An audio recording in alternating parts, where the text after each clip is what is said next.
Greetings, everyone, and welcome to Timey-Wimey Tuesday, the first of two videos appearing today. Yes, another twofer. Gotta love it. Well, first up, got a bit of an update for you. The quest to acquire more Target books continues unabated, and I got another comic book. So let's take a look today on Timey-Wimey Tuesday on the Multimedia Chronicles.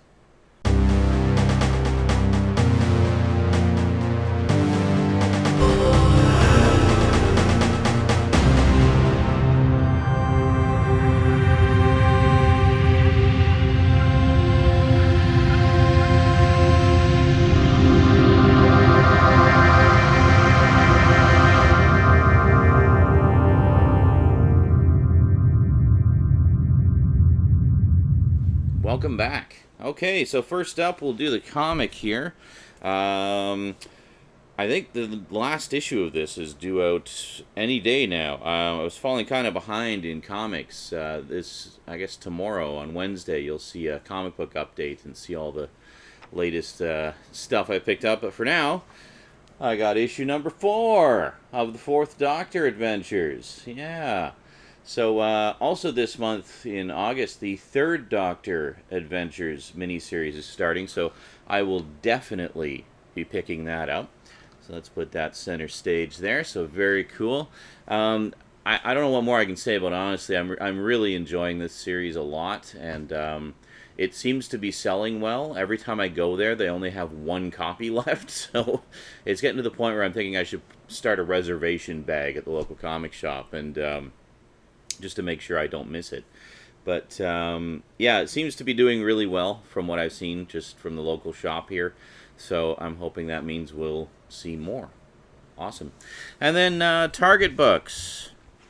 Got a couple in the mail that I had to order because, well, as you know, the local pickings are kind of slim. So picked up Doctor Who The Savages.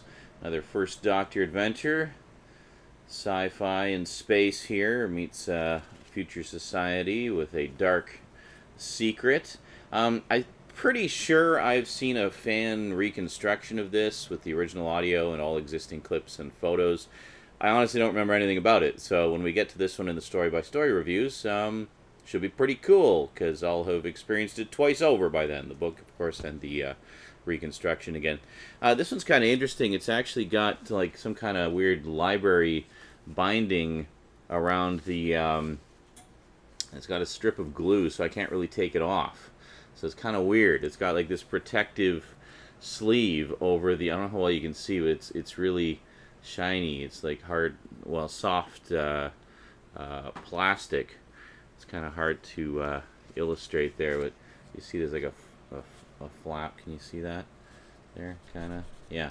Anyway, I'm guessing it was, judging from the thing here, there's like an imprint on it. Books for Students Limited, Godalming, reference 198A, patents applied for. I don't know, the stamp of quality of the company that made the binding, I guess. But anyway, kind of weird. So I'm guessing originally intended for like a school or a library or something, but there's no actual markings in the book itself. And inside the sleeve, it's in absolutely pristine condition. I just wish I could take the damn thing off, to be honest, because I don't like having shit on my books. But anyway, so we got the Savages. And then next up, we got the second last First Doctor story.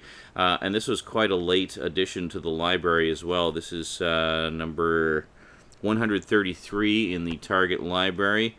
Originally published in 1988, so 1 year before the end of the series. We have Doctor Who The Smugglers, which was the actually the last pure historical adventure that the First Doctor did. There would only be one more historical adventure after this, namely the Highlanders, and then we wouldn't get another one, like another pure historical adventure until Black Orchid, many years later. So then, just today, actually, I was downtown hanging out with some relatives. Rosie and I were with her Oma and Opa, my dad and stepmom. and just decided on a whim while we were downtown to pop into the used bookstores, and oh my god, they had some of the Target books for like $2 or $3 each. Holy moly. Now, to put that in perspective, a lot of the times I have to order them through Amazon.com or eBay, and that can be expensive. I mean, it's great. The books themselves tend to go fairly cheap, maybe a couple bucks a lot of the time, except for some of the rarer ones, obviously, that go for more. Like this one, I think typically goes for more. I got really lucky and found it fairly cheap. I can't remember how much. It wasn't like $100 or anything like that. Those may be like 15. But where I really take a hit on Amazon and eBay is shipping. Yeah, so I can order some stuff from Amazon.com, like a couple paperback books for, say, $2 each, and it's like $20 shipping each for me here in Canada. So that kind of sucks. It's definitely cheaper to order through Amazon.ca as far as the shipping goes, but what these books go for on Amazon.ca, it's actually cheaper to pay the exorbitant shipping over on Amazon.com. So I kind of do comparative shopping between the two and then pick whichever one has the better deal and go with that. So anyway, to find them locally in the local bookstore, it was fantastic because it's like $2. I'm only paying $2, so I was overjoyed. So they didn't have a ton, and some of the ones they had were ones that I already have. So next time I'm down there, I might take I'll take another sweep, and if there's any duplicates there, I might actually grab them anyway, because I'd really like to do some Target Books giveaways at some point, just to re-gift them to you guys, to help you guys out with your Target Books collections. Maybe do like a giveaway contest or something like that, and whoever wins gets a stack of all my duplicate Target books. So there you go. So look forward to that at some point in the future. I have no idea when. So next up, this is one that I actually used to have, and when I saw it in the bookstore, I was trying to remember. It's like, okay, is this one that I used to have and need to reacquire, or do I have it now? I honestly couldn't remember, so I thought, well, you know what? It's $2. I'll buy it anyway, and if it's a duplicate, I'll include it in the giveaway pile.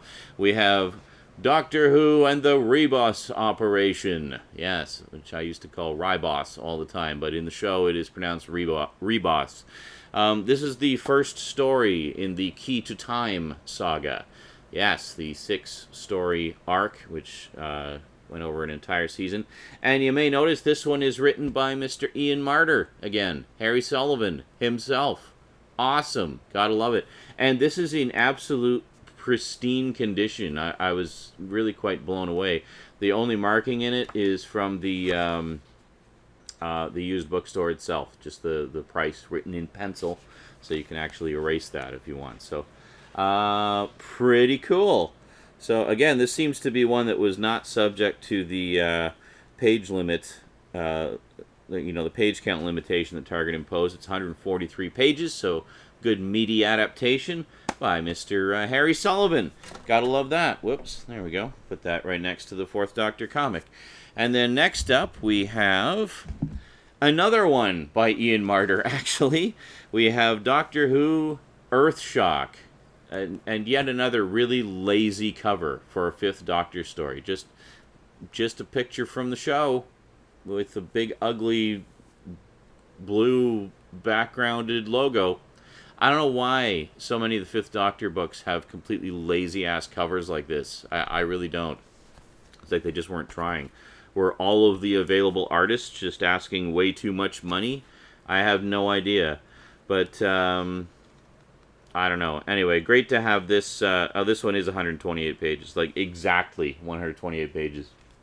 They were pretty strict about that. So this is obviously from that era. Or a coincidence that it just happened to work out to 128 pages. But, yeah, pretty significant Cyberman story. And I talked about this in the DVD disambiguation as well. Also a significant story in that one of the main TARDIS crew actually gets killed in this. And, yeah, really, really good stuff. A very dark and moody Cyberman story. Always really liked that one.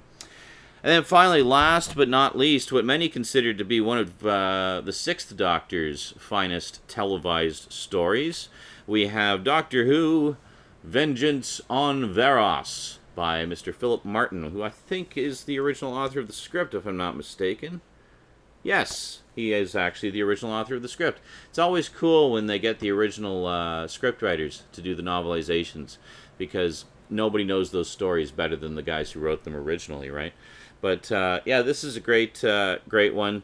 I remember the original televised story came under fire for some of the violence in it. It's basically about a society that televises ridiculously violent things and such to kind of placate the masses. Televised executions and stuff like that. But yeah, good stuff. Looking forward to checking out the book when I check out the show. Yeah, we'll just put that there. Sorry, Tom, covering you up there.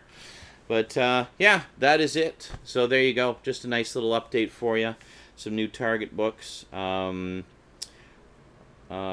so at this stage, I think this is the last two I was waiting for as far as the mail orders go. So I've just got the two that I mentioned last week to go to finish off the first Doctor collection. And then I'll be diving into the second Doctor collection, which two of which are going to be stupidly expensive. Power of the Daleks and Evil of the Daleks were published after Target's run by Virgin Books. And I'm guessing had ridiculously limited print runs because they go for stupid money on the aftermarket. So I'm expecting to have to shell out for those. Not looking forward to that, but it is what it is. I'll keep an eye out in the used bookstores for sure.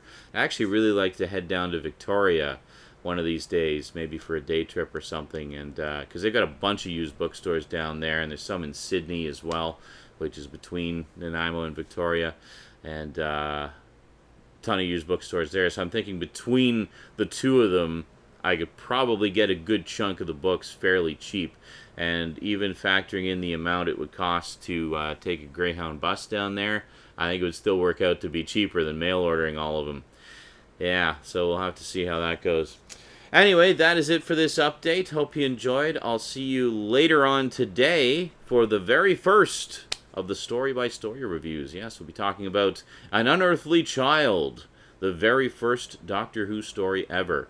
I'll be talking about the televised version, of course, the original pilot version, and kind of some of the differences there. The Target book novelization, which I have just recently read, or reread, I guess.